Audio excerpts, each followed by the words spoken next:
Content creation. പുതിയ കാലത്ത് യൂട്യൂബും ഫേസ്ബുക്കും ഇൻസ്റ്റഗ്രാമും ഇങ്ങനെ തുടങ്ങിയ സോഷ്യൽ മീഡിയ അക്കൗണ്ടുകൾ സജീവമായതോടെ രൂപവും ഭാവവും മാറിയൊരു മേഖലയാണിത്. കണ്ടന്റ് ക്രിയേറ്റർമാർ എങ്ങും നിറയാൻ തുടങ്ങുകയും ചെയ്തു. വ്ളോഗ് ചെയ്തും കോണ്ടന്റ് നിർമ്മിച്ചും അതൊരു ജീവിതോപാധിയായി കണ്ടവരും അനേകമുണ്ട്. സോഷ്യൽ മീഡിയ മോണിറ്റൈസേഷൻ ഒരു തലമുറയുടെ തലവര മാറ്റിയിരിക്കുന്നു. എന്നാൽ യൂട്യൂബ്, ഫേസ്ബുക്ക്, ഇൻസ്റ്റഗ്രാം തുടങ്ങിയ സോഷ്യൽ മീഡിയ പ്ലാറ്റ്ഫോമുകളിലെ മോണിറ്റൈസേഷൻ പോളിസികളിൽ ഈയിടെ വലിയ മാറ്റങ്ങൾ വന്നുകൊണ്ടിരിക്കുന്നുണ്ട്. ഈ മാറ്റങ്ങൾ ലോകമെമ്പാടുമുള്ള ലക്ഷക്കണക്കിന് കോണ്ടന്റ് ക്രിയേറ്റർമാരെ ബാധിക്കുന്നുമുണ്ട്. ആർട്ടിഫിഷ്യൽ ഇൻ്റലിജൻസിൻ്റെ അമിതോപയോഗം, AI മുഖേന വലിയ തോതിൽ ഉൽപ്പാദിപ്പിക്കപ്പെടുന്ന ഉള്ളടക്കങ്ങളും പ്ലാറ്റ്ഫോമുകളെ പുതിയ നിയന്ത്രണങ്ങൾ കൊണ്ടുവരാൻ പ്രേരിപ്പിച്ചിരിക്കുന്നു. കഴിഞ്ഞ ജൂലൈ 15 മുതൽ ഗൂഗിൾ യൂട്യൂബിലെ യൂട്യൂബ് പാർട്ണർ പ്രോഗ്രാം മോണിറ്റൈസേഷൻ നിയമങ്ങളിൽ വലിയ മാറ്റങ്ങൾ നടപ്പാക്കിയിട്ടുണ്ട്. മെറ്റ ഫേസ്ബുക്കിൻ്റെയും ഇൻസ്റ്റഗ്രാമിൻ്റെയും പോളിസികളിൽ ഇൻഒതൻറ്റിക് കണ്ടന്റുകൾക്കെതിരെ നടപടിയെടുത്തു തുടങ്ങി. നോക്കാം ഈ മാറ്റങ്ങളുടെ വിശദാംശങ്ങൾ, ക്രിയേറ്റർമാർ ശ്രദ്ധിക്കേണ്ട കാര്യങ്ങൾ, ഉപഭോക്തൃ ഡാറ്റയുടെ പങ്ക്, ഒപ്പം ഈ മാറ്റങ്ങൾ സോഷ്യൽ മീഡിയയുടെ ഭാവിയെ എങ്ങനെ ബാധിക്കുമെന്നും. എന്താണ് മോണിറ്റൈസേഷൻ? കോണ്ടന്റ് ക്രിയേറ്റർമാർ തങ്ങളുടെ ഉള്ളടക്കത്തിലൂടെ പണം സമ്പാദിക്കുന്ന പ്രക്രിയയാണ് മോണിറ്റൈസേഷൻ എന്നത്. യൂട്യൂബിലും ഫേസ്ബുക്കിലും ഇൻസ്റ്റഗ്രാമിലും പരസ്യ വരുമാനം, സൂപ്പർ ചാറ്റ്, ചാനൽ മെമ്പർഷിപ്പുകൾ, സ്പോൺസേഡ് പോസ്റ്റുകൾ, റീൽസ് പ്ലേ ബോണസ് എന്നിങ്ങനെ മോണിറ്റൈസേഷൻ ടൂളുകളും കമ്പനികൾ തന്നെ പല രൂപത്തിൽ നൽകുന്നുണ്ട് താനും. ഈ പോളിസികൾ ഇടയ്ക്കിടെ കമ്പനികൾ അപ്ഡേറ്റ് ചെയ്യാറുണ്ട്. പക്ഷേ ഇപ്പോൾ പുതുതായി കൊണ്ടുവന്ന മാറ്റങ്ങളുടെ ആവശ്യം എന്താണെന്ന് നോക്കാം. മറ്റേതു മേഖലയെയും പോലെ തന്നെ ആർട്ടിഫിഷ്യൽ ഇൻ്റലിജൻസ് AI ആണ് ഇവിടെയും താരമാകുന്നത്. AI വർധനവോടെ വലിയ തോതിൽ ഉൽപ്പാദിപ്പിക്കപ്പെടുന്ന മാസ് പ്രൊഡ്യൂസ്ഡ് കണ്ടന്റുകൾ വർദ്ധിച്ചു വരുന്നു. AI നിർമ്മിത വോയിസ് ഓവറുകളും റിയാക്ഷൻ മാഷപ്പുകളും കൂടി വന്നു. AI ടൂളുകൾ ഉപയോഗിക്കാൻ അറിയുന്ന ആർക്കും 5 മിനിറ്റിനുള്ളിൽ ഒരാഴ്ചത്തെ കണ്ടന്റുകൾ നിർമ്മിക്കാമെന്ന സ്ഥിതി വന്നു. ഇത് ഉപയോക്താക്കളുടെ അനുഭവങ്ങളെ മോശമാക്കുന്നുവെന്നാണ് കമ്പനിയുടെ കണ്ടെത്തൽ. പ്ലാറ്റ്ഫോമുകളുടെ വിശ്വാസ്യത കുറഞ്ഞു വരുന്നു. 2024 അവസാന പാദത്തിൽ 9.5 ദശലക്ഷം വീഡിയോകൾ യൂട്യൂബ് നീക്കം ചെയ്തിട്ടുണ്ടത്രേ. ഇവയിൽ ഭൂരിഭാഗവും റിപ്പീറ്റഡ് കണ്ടന്റുകളായിരുന്നു. കഴിഞ്ഞ ജൂലൈ 15 മുതൽ യൂട്യൂബ് റിപ്പീറ്റഡ് കണ്ടന്റ് എന്ന പോളിസിയെ ഇൻഒതൻറ്റിക് കണ്ടന്റ് എന്നാണ് പുനർനാമകരണം ചെയ്തിട്ടുള്ളത്. ഇതിൽ മാസ് പ്രൊഡ്യൂസ്ഡ് കണ്ടന്റുകളും റിപ്പീറ്റഡ് കണ്ടന്റുകളും എല്ലാം ഉൾപ്പെടും.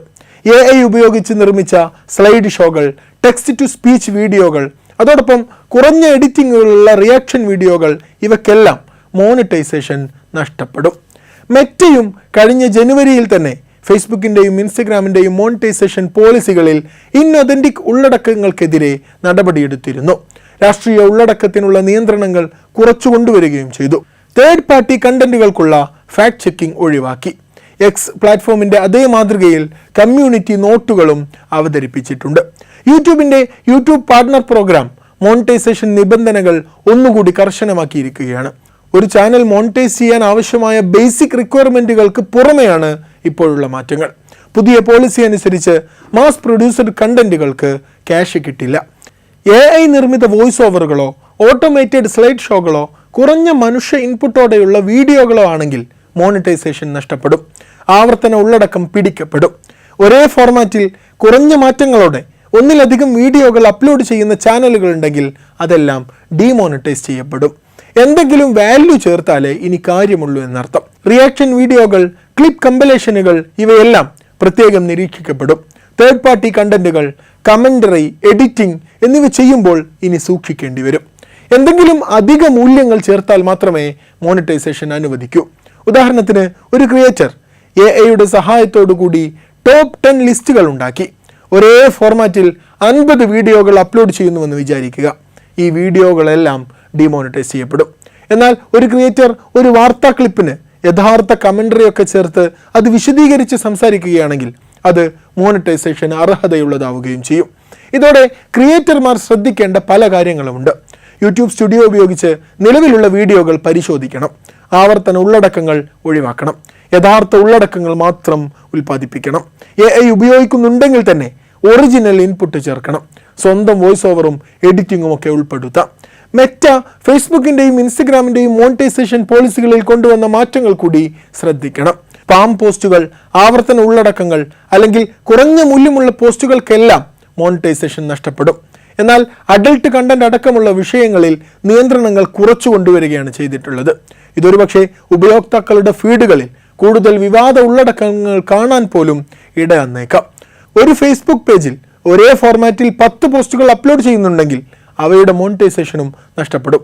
എന്നാൽ ഒരു ഇൻസ്റ്റഗ്രാം റീൽ യഥാർത്ഥ കമന്ററിയോ എഡിറ്റിങ്ങോ ഉള്ളതാണെങ്കിൽ അതിന് മോണിറ്റൈസേഷൻ തുടരുകയും ചെയ്യും.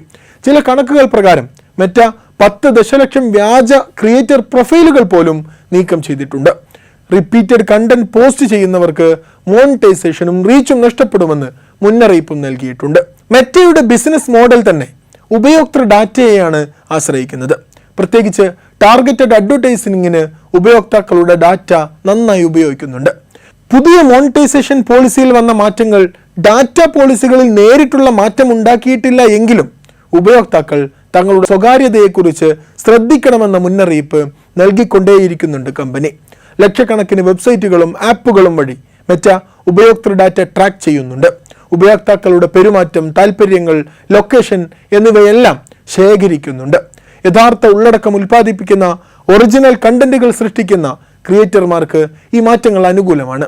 ഉയർന്ന ഗുണനിലവാരമുള്ള ഉള്ളടക്കങ്ങൾക്ക് കൂടുതൽ റീച്ചും വരുമാനവും നേടാൻ ഇത് സഹായിക്കും. എന്നാൽ AI ആശ്രയിക്കുന്ന ഫേസ്ലെസ് ചാനലുകൾക്ക് പോലും മോണിറ്റൈസേഷൻ നഷ്ടപ്പെടും. ചെറിയ ക്രിയേറ്റർമാർക്കും കർശനമായ മാനദണ്ഡങ്ങൾ പാലിക്കാൻ ബുദ്ധിമുട്ടായിരിക്കും.